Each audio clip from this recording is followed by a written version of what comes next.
A time for everything. Everything that happens in this world happens at the time God chooses.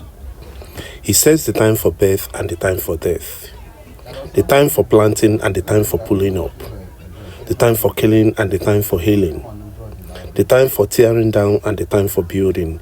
He sets the time for sorrow and the time for joy, the time for mourning and the time for dancing, the time for making love and the time for not making love, the time for kissing and the time for not kissing. He says the time for finding and the time for losing, the time for saving and the time for throwing away, the time for tearing and the time for mending, the time for silence and the time for talk. He says the time for love and the time for hate, the time for war and time for peace.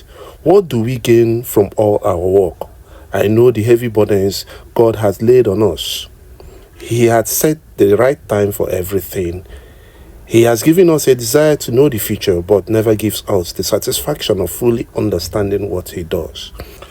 All we can do is to be happy and do the best we can while we are still alive. All of us should eat and drink and enjoy what we have worked for. It is God's gift.